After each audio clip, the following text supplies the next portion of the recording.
कहानी की शुरुआत होती है फेरीलैंड से, एक ऐसी जादुई दुनिया जहां हर तरफ रोशनी, रंग और खुशबू बसी हुई है। यहाँ सारी फेरी मिलकर अपना अपना काम कर रही होती है। दरअसल हर फेरी के पास एक अलग तरह की ताकत होती है। कोई पानी को काबू में रखती है, तो कोई रोशनी को संभालती है और कोई हवा के साथ खेलती है। इन सभी ताकतों की मदद से फेरीलैंड न सिर्फ खूबसूरत बना रहता है, बल्कि बाहरी खतरों से भी सुरक्षित रहता है। इसी फेरीलैंड में हम एक अलग सी फेरी को देखते हैं, जिसका नाम है जरीना। जरीना के पास बाकी फेरी की तरह कोई खास एलिमेंटल पावर नहीं होती, लेकिन वह है एक डस्ट कीपर फेरी। दरअसल डस्ट एक जादुई पार्टिकल होता है, जिसकी बदौलत फेरीलैंड चमकता रहता है और सभी फेरी उसी डस्ट की मदद से उड़ पाती हैं। जरीना रास्ते में दूसरी फेरी से मिलती हुई आगे बढ़ ही रही होती है, तभी डस्ट वर्कशॉप की घंटी जोर जोर से बज उठती है। यह वही जगह होती है जहां मैजिकल डस्ट को छोटी छोटी पत्तियों में पैक करके फेरीलैंड के अलग अलग हिस्सों में भेजा जाता है। घंटी की आवाज सुनते ही जरीना जल्दी से वर्कशॉप पहुंच जाती है और दूसरी डस्ट कीपर फेरी के साथ मिलकर डस्ट पैक करने लगती है। उसी दौरान मजाक मजाक में जरीना कुछ डस्ट पार्टिकल अपने बालों में लगा लेती है। अचानक उसके बाल हवा में लहराने लगते हैं। जरीना खुशी से खिल उठती है, लेकिन बाकी डस्ट कीपर फेरी उसे अजीब नजरों से देखने लगती है, क्योंकि फेरी लैंड में हर फेरी पहले से बनाए गए सख्त रूल्स के मुताबिक चलती है और रूल तोड़ना यहाँ बिल्कुल भी बर्दाश्त नहीं किया जाता। मगर जरीना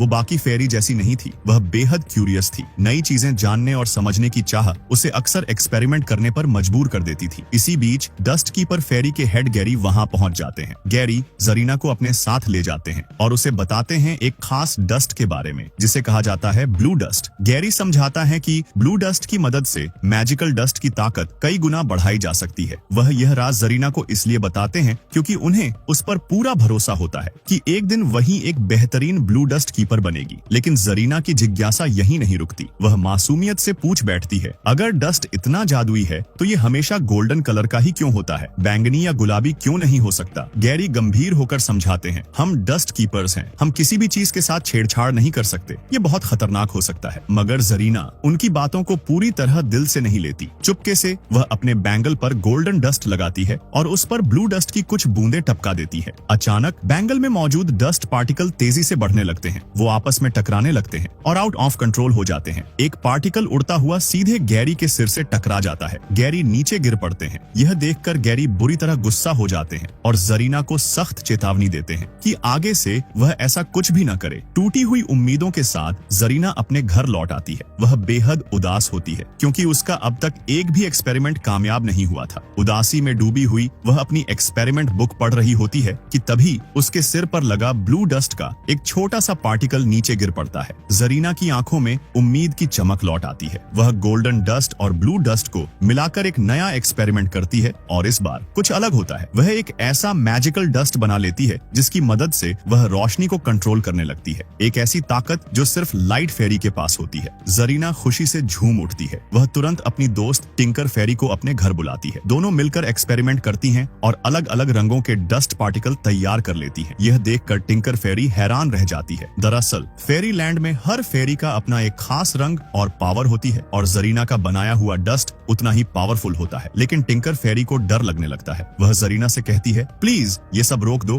ये बहुत खतरनाक हो सकता है। मगर जरीना इस बार भी उसकी बात नहीं सुनती और तभी एक बड़ी गलती हो जाती है। जरीना के हाथ से मैजिकल डस्ट फिसलकर एक छोटे से पौधे पर गिर जाता है। डस्ट का असर तुरंत दिखता है। देखते ही देखते वह पौधा तेजी से बढ़ने लगता है, इतना बड़ा कि जरीना का घर और पूरा डस्ट वर्कशॉप उसकी चपेट में आ जाता है और सब कुछ तबाह हो जाता है। गैरी यह सब देखकर आग बबूला हो जाते हैं। इसी बीच वहाँ बाकी फेरी के साथ क्वीन फेरी क्लैरियन भी पहुँच जाती है। गुस्से में भरे गैरी जरीना की तरफ इशारा करते हुए कहते हैं कि यह फेरी लैंड के लिए एक खतरा बन चुकी है और फिर वह जरीना को हमेशा के लिए फेरी लैंड छोड़ने का हुक्म दे देते हैं। यह सुनकर जरीना का दिल टूट जाता है। खामोशी के साथ आंखों में नमी लिए वह अपना थोड़ा सा सामान उठाती है और बिना कुछ कहे फेरी लैंड को छोड़कर चली जाती है। एक साल बाद फेरी लैंड में एक भव्य वार्षिक उत्सव का आयोजन किया गया होता है। इस खास मौके को देखने के लिए विंटर फेरी भी वहाँ पहुंची होती है। पूरा स्टेडियम फेरी से भरा हुआ होता है। हर तरफ रोशनी, हंसी और उत्साह का माहौल था। टिंकर बेल अपनी फ्रेंड्स के साथ भीड़ को देख रही होती है, क्योंकि आज वह भी अपने दोस्तों के साथ परफॉर्म करने वाली होती है। कार्यक्रम शुरू होता है। सबसे पहले विंटर फेरी की शानदार परफॉर्मेंस होती है और पूरा स्टेडियम तालियों से गूंज उठता है। इसी दौरान हम एक विंटर फेरी को देखते हैं जिसका नाम है ब्लैंक। वह अपने दोस्त बोबल के साथ शो देखने आया होता है, लेकिन जैसे ही परफॉर्मेंस शुरू होती है, ब्लैंक वॉशरूम की तरफ चला जाता है। स्टेडियम में हर कोई खुशी से परफॉर्मेंस देख ही रहा होता है कि तभी अचानक जरीना वहां पहुंच जाती है। अपने मैजिक की मदद से वह पूरे स्टेडियम के चारों ओर जायंट गुलाबी फूल उगा देती है और उन फूलों से गुलाबी रंग का डस्ट शो देखने आए सभी फेरी के ऊपर बरसने लगता है। यह नजारा देखकर सभी फेरी खुश हो जाती हैं, यहाँ तक कि किंग और क्वीन फेरी भी। लेकिन रोसेटा को कुछ गड़बड़ महसूस होती है। वह अपनी फ्रेंड्स के साथ एक बड़े से बॉक्स के अंदर छिप जाती है। कुछ ही पलों में गुलाबी डस्ट का असर दिखने लगता है। एक एक करके सारी फेरी गहरी नींद में चली जाती है। इसी मौके का फायदा उठाकर जरीना डस्ट वर्कशॉप में जाती है और वहां से ब्लू डस्ट चुरा लेती है। जब ब्लैंक वॉशरूम से वापस आता है तो सामने का नजारा देखकर वह पूरी तरह से सन्न रह जाता है। हर तरफ फेरी गहरी नींद में पड़ी होती है। तभी उसे टिंकर बेल और उसकी फ्रेंड्स की चिल्लाने की आवाज सुनाई देती है, जो अभी भी उसी बड़े बॉक्स के अंदर फंसी होती है। ब्लैंक सभी को बॉक्स से बाहर निकालता है। बाहर का हाल देखकर सब हैरान रह जाते हैं। तभी उन्हें समझ आ जाता है यह सब जरूर जरीना का काम है। वे सब डस्ट वर्कशॉप की तरफ दौड़ते हैं, लेकिन वहां पहुंचकर पता चलता है कि जरीना ब्लू डस्ट लेकर पहले ही जा चुकी है। यह देखकर इरिडेसा पूरी तरह डर जाती है। वह बताती है अगर ब्लू डस्ट नहीं होगा तो गोल्डन डस्ट भी नहीं बन पाएगा और गोल्डन डस्ट के बिना कोई भी फेरी उड़ नहीं पाएगी। इरिडेसा को कांपता देखकर बाकी फेरी उसे संभालती है। तभी ब्लैंक बताता है कि उसने जरीना को नदी की तरफ जाते हुए देखा था। यह सुनते ही टिंकरबेल फैसला करती है। वह ब्लैंक को सोई हुई फेरी की देखभाल की जिम्मेदारी देकर खुद अपनी फ्रेंड्स के साथ जरीना को पकड़ने निकल पड़ती है। कुछ दूर जाने पर उन्हें जरीना दिखाई देती है, लेकिन उसकी स्पीड बेहद तेज होती है। वे चाहकर भी उसे पकड़ नहीं पाते और तभी जरीना पायरेट्स के साथ एक छोटी सी बोट में बैठकर उनकी विशाल शिप की तरफ बढ़ जाती है। यह देखकर टिंकरबेल को लगता है कि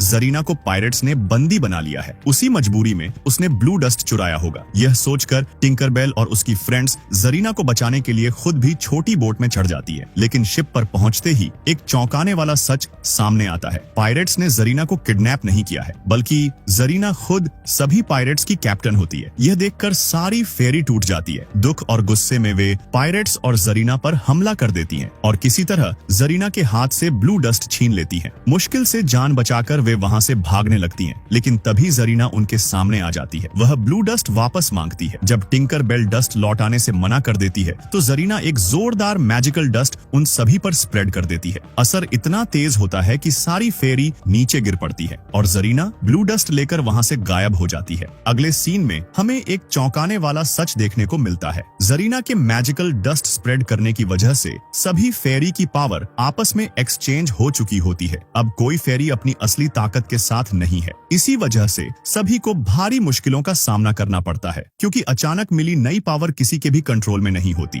इस बार टिंकरबेल को वाटर कंट्रोल करने की ताकत मिल जाती है। वह पूरी कोशिश करती है कि सामने बहते जोरदार वाटरफॉल को रोके रख सके और बाकी फेरी को वहां से सुरक्षित बाहर निकलने के लिए कहती है। लेकिन जैसे ही सिल्वर मिस्ट वाटरफॉल से बाहर निकलती है, टिंकरबेल का कंट्रोल टूट जाता है। तेज बहाव के साथ टिंकरबेल और बाकी फेरी वाटरफॉल के नीचे सीधे समुद्र के किनारे जा गिरती हैं। यहीं पर रोसेटा की नजर एक क्रोकोडाइल एग पर पड़ती है। अगले ही पल उस अंडे से एक छोटा सा क्रोकोडाइल बेबी बाहर निकल आता है। सबसे पहले वह रोसेटा को देखता है और उसे ही अपनी मां समझ लेता है। अब सिल्वर मिस्ट अपनी मिली हुई फास्ट फ्लाइंग पावर का इस्तेमाल करती है। वह आसमान में उड़कर देखती है कि पायरेट्स की शिप ज्यादा दूर नहीं है, क्योंकि पानी में भीगने की वजह से सिल्वर मिस्ट के अलावा कोई भी फेरी उड़ नहीं सकती। इसलिए वह बाकी फेरी को क्रोकोडाइल के टूटे हुए अंडे में बिठाती है और उन्हें खींचते हुए पायरेट्स की शिप तक ले जाती है। शिप पर पहुंचकर वे देखती हैं सारे पायरेट्स जरीना को अपना कैप्टन बनाकर बेहद खुश हैं, क्योंकि जरीना ने उनसे वादा किया होता है कि उनकी शिप हवा में उड़ सकेगी और इसी ताकत से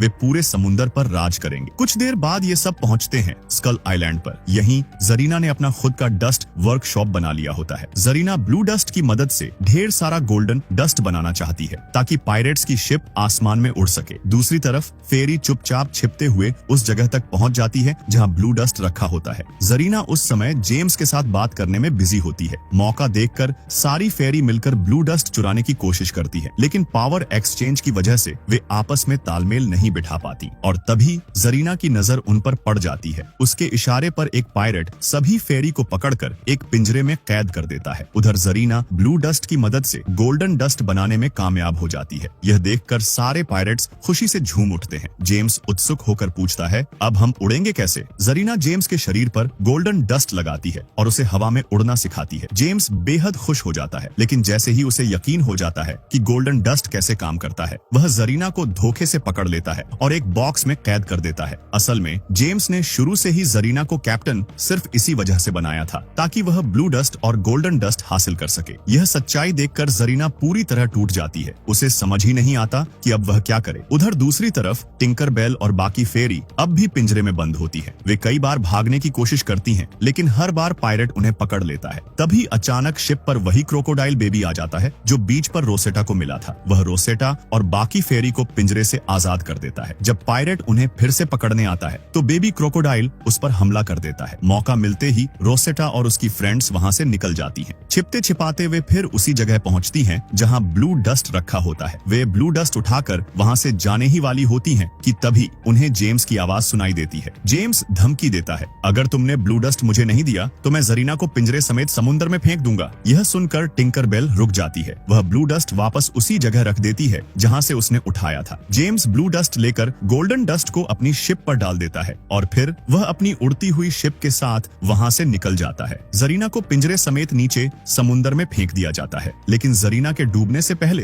टिंकर बेल और बाकी फेरी मिलकर उसे बचा लेती है। इस वक्त जरीना पूरी तरह टूट चुकी होती है। वह खुद को इन सारी परेशानियों का जिम्मेदार मानती है। जरीना को परेशान देखकर बाकी फेरी उसे समझाती है कि जो होना था वो हो चुका है, अब पीछे नहीं आगे देखने का समय है। जरीना खुद को संभालती है और फिर सभी फेरी मिलकर एक आखिरी बार ब्लू डस्ट हासिल करने के लिए जेम्स की शिप पर पहुंच जाती है। यहाँ फेरी और पायरेट्स के बीच जबरदस्त फाइट शुरू हो जाती है, लेकिन समस्या ये थी फेरी साइज में बहुत छोटी थी। पायरेट्स के सामने उनका टिक पाना काफी मुश्किल हो रहा था। फिर भी सभी फेरी मिलकर पूरी हिम्मत से लड़ती है। उधर जरीना सीधे जेम्स से भिड़ जाती है और उससे ब्लू डस्ट छीनने की कोशिश करती है। वहीं दूसरी तरफ रोसेटा क्रोकोडाइल पर सवार होकर पायरेट्स पर हमला कर रही होती है। कुछ देर की कड़ी मशक्कत के बाद सभी फेरी मिलकर शिप का लंगर नीचे गिरा देती है। तभी सिल्वर मिस्ट अपनी पावर का इस्तेमाल करती है। वह समुद्र से मोटी मोटी बेलें निकालकर लंगर को जकड़ लेती है। शिप एक तरफ झुकने लगती है, लेकिन जेम्स बहादुरी दिखाते हुए बेलों को काट देता है। इसी दौरान फेरी के ऊपर एक बड़ा सा कपड़ा गिर जाता है और वे पकड़ी जाती हैं। तभी अचानक जरीना शिप का पतवार खोल देती है। इसका असर तुरंत होता है। जेम्स, गोल्डन डस्ट और कई पायरेट्स सीधे नीचे समुद्र में गिर जाते हैं। इसी मौके का फायदा उठाकर जरीना आखिरकार ब्लू डस्ट हासिल कर लेती है। लेकिन कहानी यहीं खत्म नहीं होती। ब्लू डस्ट लेकर जरीना और फेरी वहां से जाने ही वाली होती है कि तभी जेम्स फिर से सामने आ जाता है। गोल्डन डस्ट उसके शरीर पर लगा होता है, जिसकी वजह से वह हवा में उड़ पा रहा होता है। जेम्स जरीना से ब्लू डस्ट छीन लेता है, लेकिन तभी जरीना नीचे गिरे ब्लू डस्ट का एक छोटा सा पार्टिकल जेम्स की तरफ फेंक देती है। अचानक golden dust out of control हो जाता है। उसकी मात्रा तेजी से बढ़ने लगती है और जेम्स बेकाबू होकर इधर उधर उड़ने लगता है। इसी अफरा तफरी में जरीना अपने दोस्तों को आजाद कर देती है। सभी फेरी मिलकर जेम्स की बॉडी से गोल्डन डस्ट साफ कर देती हैं और जैसे ही गोल्डन डस्ट हटता है जेम्स उड़ने की ताकत खो देता है। अब वह बेबस हो चुका होता है। ब्लू डस्ट वापस मिलने से जरीना और सारी फेरी खुशी से भर जाती है। वे जेम्स और बाकी पायरेट्स को समुद्र में छोड़ देती हैं और उनकी शिप लेकर वहां से निकल जाती है। अगले सीन में हम फिर से फेरी लैंड को देखते हैं। यहाँ अभी भी सारी फेरी गहरी नींद में होती है। जरीना गोल्डन डस्ट की मदद से सभी को नींद से जगा देती है। जैसे ही गैरी जरीना को दोबारा फेरी लैंड में देखते हैं, उनकी आंखों में खुशी झलक उठती है। जरीना ब्लू डस्ट फेरी क्वीन क्लैरियन को सौंप देती है। बाकी फेरी क्वीन को बताती है कि जरीना अपने मैजिक की मदद से एक शानदार शो परफॉर्म कर सकती है। क्वीन जरीना को परफॉर्म करने का मौका देती है और फिर जरीना बाकी फेरी के साथ मिलकर एक बेहद खूबसूरत और यादगार शो परफॉर्म करती है। पूरा फेरी लैंड तालियों और मुस्कान से गूंज उठता है। सभी फेरी खुश होती हैं। अगर आपको ये कहानी दिल से अच्छी लगी हो तो इस वीडियो को लाइक करना मत भूलना और ऐसी ही जादुई इमोशनल कहानियों के लिए चैनल को सब्सक्राइब जरूर करना, क्योंकि हर कहानी एक नई उड़ान देती है और अगली उड़ान बहुत खास होने वाली।